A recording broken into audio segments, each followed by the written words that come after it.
Access to sustainable energy is critical in advancing major global processes such as the Sustainable Development Goals (SDGs), the Paris Agreement, the Sendai Framework for Disaster Risk Reduction, and the New Urban Agenda.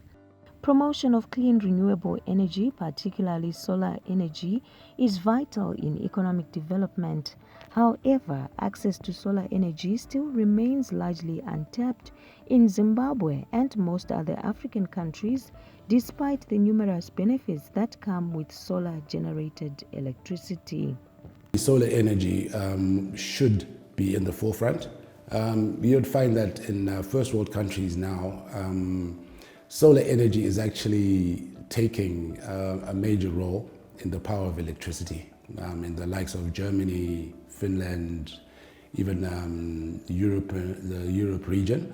So in Africa, considering that we have adequate conditions in terms of our sunlight and sun hours, solar energy should be the sole provider for power within Africa. We do have what we call the space to set up solar systems and solar farms, which has actually started taking off in Zimbabwe itself now. As a country, our constitution recognizes environmental rights.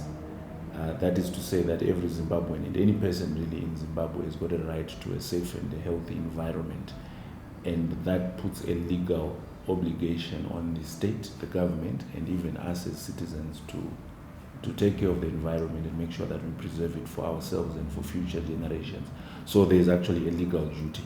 So in a sense, whilst we as a firm and as citizens we're dealing with our own electricity issues, it's also a legal duty in the sense of that we are also conserving energy, and we are also preserving the environment for ourselves and for future generations. So the use of renewable energy is actually a legal obligation. It's a legal duty to the extent that it feeds into the conservation agenda.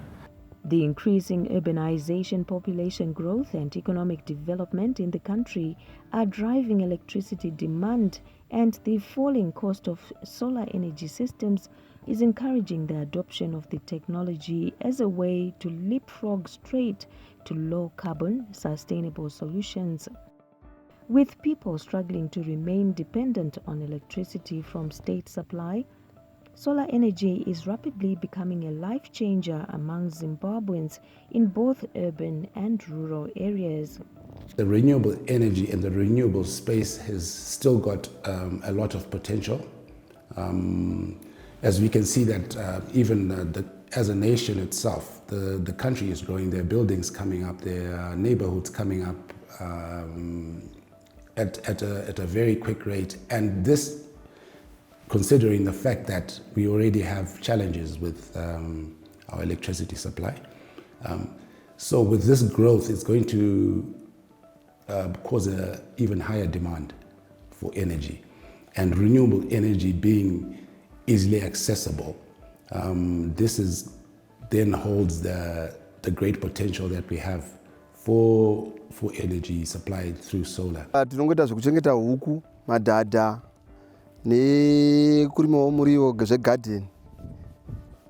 Ndo zvetinoita pana. So patakatanga zvehuku, takati sina solar light ayo, taishandisa paraffin, tichitawo zvemarasha nezvigubhu kuboilisa mvura. Takazowanawo wemalight awo, waibva tiunzira malight. Chatakazoona chakachinja pamalight ndechekuti dzadza kudya usiku, chero nguva yadzadimukira dzichidya taingosiyarara takaisa chikafu mukati. Saka takatanga kuona pakuchinja kuti dzakukandirawo, tangomukawo tichinonga mazai, aiwa mazai zvakuita. Plus kuti huku dzedu dzine uremu nenyaya yekuti dziri kudya anytime, hadzina kuti masikati, usiku, mune makangochena.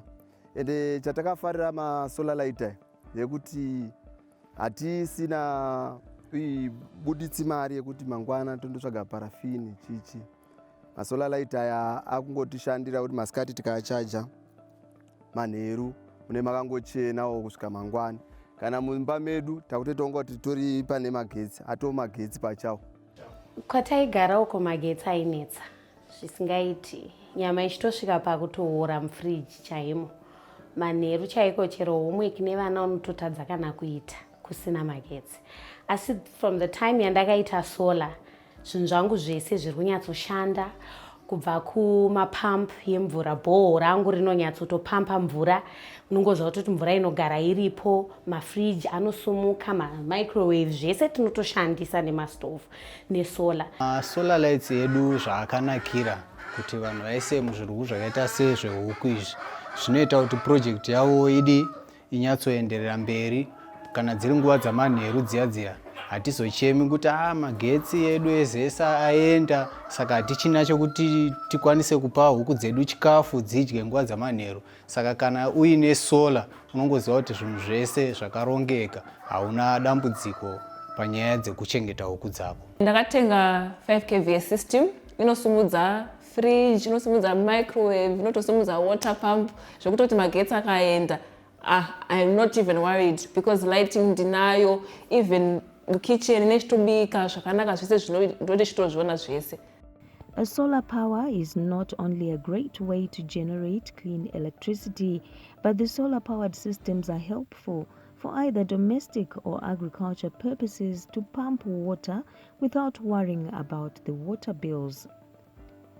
According to reports, in 2020, 9% of all energy generated in Africa came from renewable sources.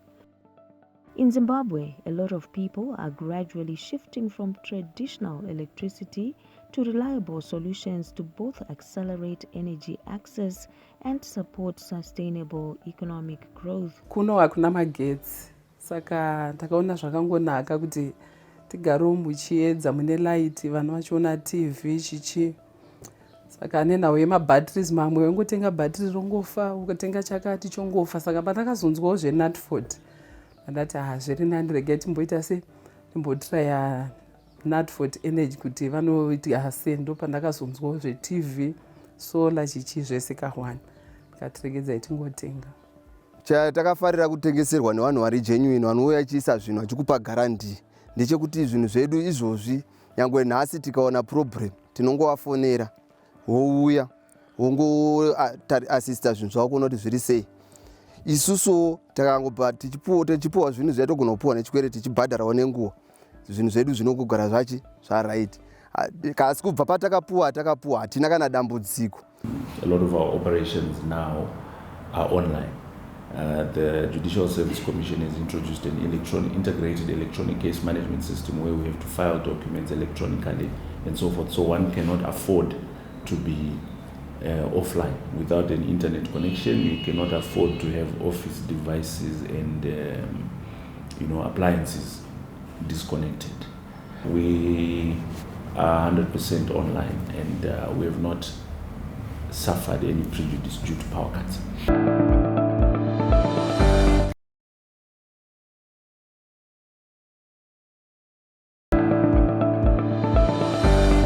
The untapped solar energy potential in Zimbabwe represents an opportunity to provide affordable, reliable and sustainable energy to communities. System yedu inenge ine former lights akaita seiro rirapo ero, then yobva yaita yatinoti controller yedu ndo battery ndo controller ndo pane chengetwa moto watinozoshandisa kuma lights uku kana dzava nguva dzemanheru kana kuti dziri nguva dzemasikati. Light redu pamusoro pacho tinenge tiine solar panel inova iyo 10 watts solar panel inenge iri pamusoro pemba, tinoiturika pamusoro then toiconnecta pabattery, ndo inenge ichaja battery redu kusvika razara. Tiri ipapo system yedu inobva yaita futi tine ka radio katinako pasystem iyoyo yekutiwo munhu atenga aisa muchirughu chehuku anowanawo kuvarairwawo nguva dzemasikati achitererawo news nezvinhu zvakasiyana siyana zvinenge zvichiitika munyika. The market for off-grid solar installations is growing rapidly. Renewable energy experts estimate that over 5 million African households have pay-as-you-go off-grid systems offering a range of appliances such as televisions, radios, satellite entertainment, and internet access to bring digital technology to off-grid households. Ndikuona kuti ine advantage kazhinji pamalights apa hatidzimirwi, hatigari murima, vana vakukwanisa kuverenga, huku dzedu dzakukwanisa kugara dziri mulight, zvese zvingori rights. Pasystem yedu yatinayo tine panel, solar panel iri padenga neregulator nebattery netv, zvese zvinenge zviri pamwe chete. Kana mukangotaura mukangowirirana vanokuunzirai zvese kamwe chete nemalights 4. Pamutengo wacho munongobhadhara mari shoma pakutanga. Kana mabhadhara mari shoma pakutanga mubva masara nezvinhu zvenyu, and then imwe yacho mozobhadhara panopera mwedzi muzvidimbu zvichienderana nekuti wasarudza kuita payment yako zvakaita sei. Iri ndo button redu on and off.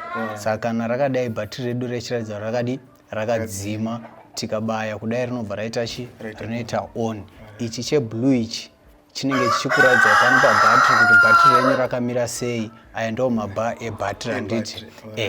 Zvinoreva kuti pari zvino rine 2 bars. Rikachaja rikazara rinosvika pa 3 bars. Kana rava fully charged, ichi chinobva chaita greenish. Kuratidza bhatiri renyu razara. Kana razara chava green, chinobva chakata moto chega, unobva kusola. Hamuchakwanisi kuti sola haichauyisi moto, zvinoreva kuti bhatiri razara. Then mukauya mukabaya panapa, apa chechi chiratidza kuti sola yedu iri kuuyisa moto zvakadii. Mukauya mukabaya apa, chine chikupai madays. Pane munhu uya anenge atenga zviya zvokuti atenga nechikwereti achibhadhara mbijana. Ndo chichinyora madays kuti kubva pa 30 days kusvika chasvika pa 0 days chobva chadzima. Kana munhu atenga cash ka1 chinobudisa U panapa kuratidza kuti hachisina chikwereti cha-unlock. Then tiri papo mukatarisa kunoko apapo ndo panopinda tambo dzedu dzinotora moto wemalights. Panapa munokwanisa kuti kuchaja mafoni paside panapa.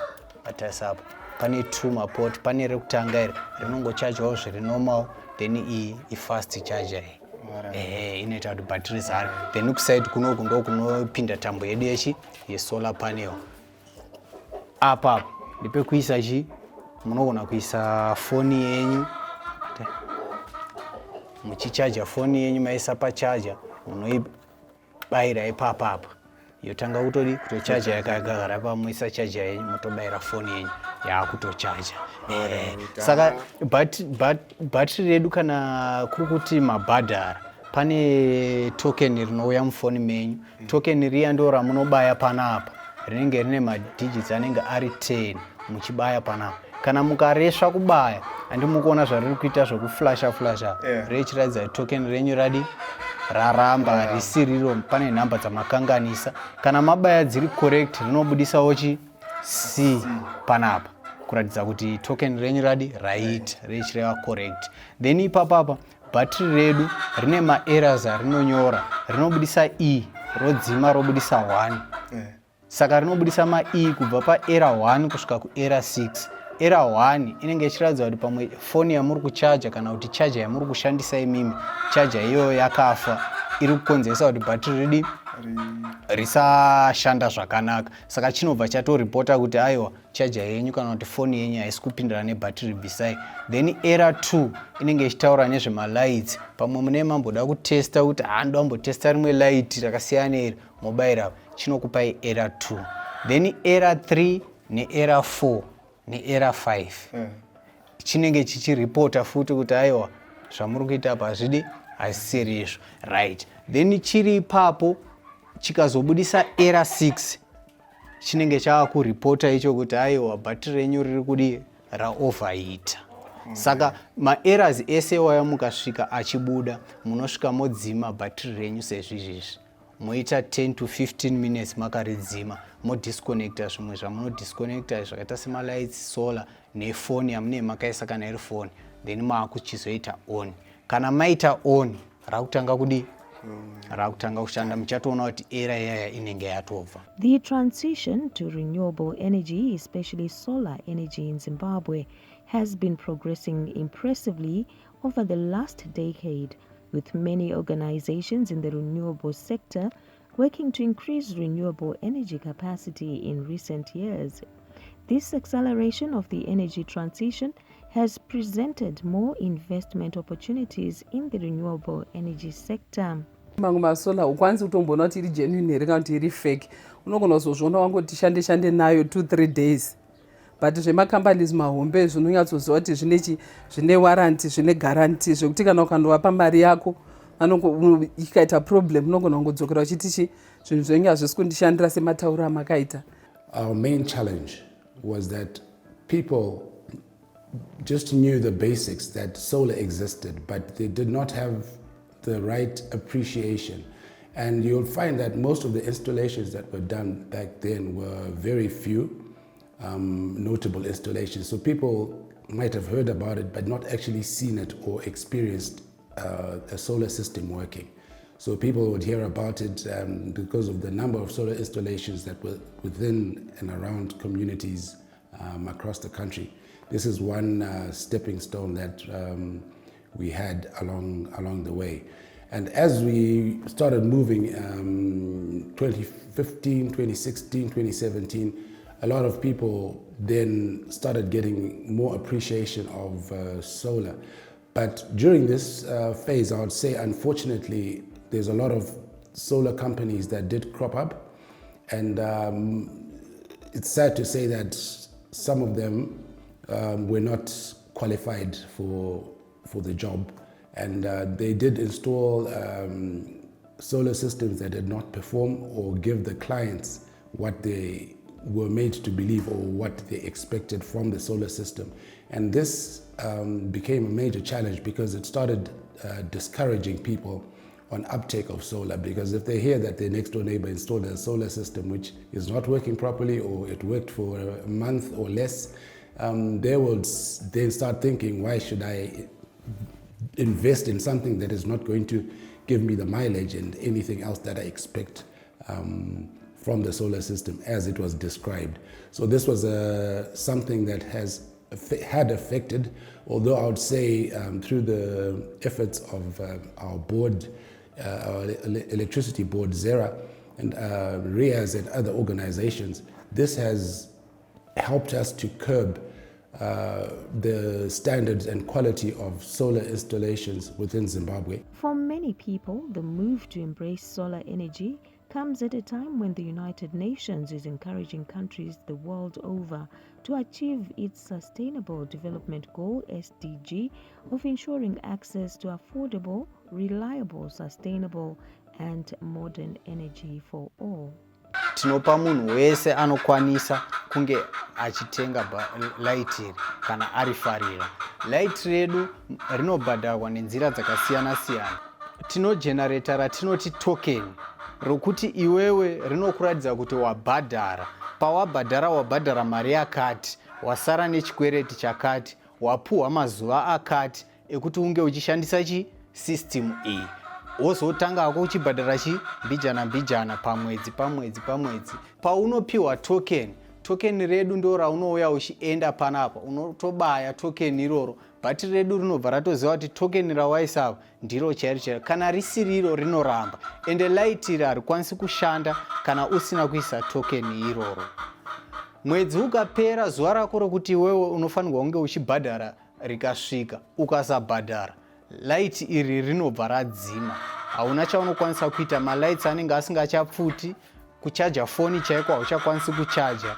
Iro bhatiri racho rinenge rakuti ukangoita on rinobva ratodzima. Ndo mashandiro anoita mudziyo wedu watinawo. Saka isusu tirikuti imimi mukauya mukatenga, aiwa hatinetsani nemi kuti aiwa imimi chiuya mubhadhare, asi imimi kana mukafarira mudziyo ukashanda zvinokunakidzai, zvinongokutumai zvega kuti muuye muzobhadhara, nekuti munenge maakugara muri muchiedza kuti muzova murima manje. Hazvichanyatsoita.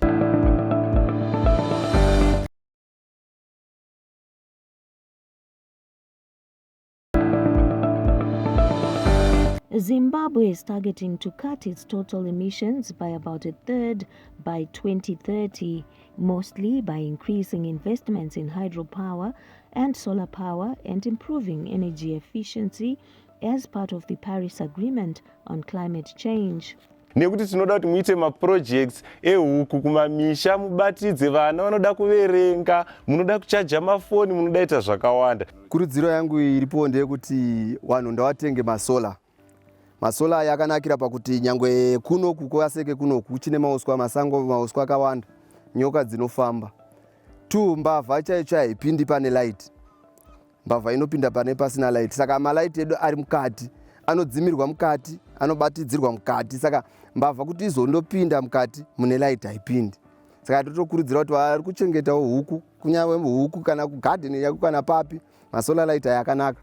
Unongoatsveta apo toita on, hapana dambudziko richasangana naro. Vanhu vasatye kuita maprojects avo vachiti huku dzinonetsa sezvandaimboita, ndaimbotyawo kutanga. Saka ndodzichengeta sei zvakusina magetsi. Izvezvi mudanga mangu mune 2 malights. Light racho rinodziya, ukaridzikisa ukaisa mubox munenge mune huku dzako, tichiti tumachicks dzinodzirwa, dzinorara dzichidya. Saka zvakarongeka. Now, a growing share of individuals and companies are also looking to solar power not just as an alternative to the grid, but as a way to cut costs and keep businesses going in a country where energy costs can be a substantial drain on businesses. As a country, the government has also put in place a number of measures, legislative and policy measures, to encourage the use of renewable energy. One of the key ones that I'm personally looking forward to is a concept called net metering, where they're saying if you put solar panels on your property, on your roof, to your house or to your office building, we are going to get to a point where the excess energy that you generate from, say, solar is going to be sold to the grid and supplied to other people who need more or who are in short supply. And then the power distribution company, in our case is ETDC, will pay you money for the electricity that you generate. So technically all of us are going to be little electricity generators, and all things being equal, will be paid for our efforts. So I think that is one of the things that I would encourage other citizens of Zimbabwe to consider, to say it's not just about reducing your electricity bill. It can actually be an income generating exercise. So you are preserving the environment, you make a bit of money, and you reduce your power bill. We are focused on eventually getting into assembly and manufacture of some of these solar equipments in conjunction with some of these international companies to obviously create that not just energy, but it goes along the spectrum within our economy in terms of maybe employment and reliability and things like that. The 2015 United Nations Environment Programme report, UNEP, says Africa has huge untapped potential for generating clean energy using solar, wind and geothermal energy to serve the whole of the continent's needs.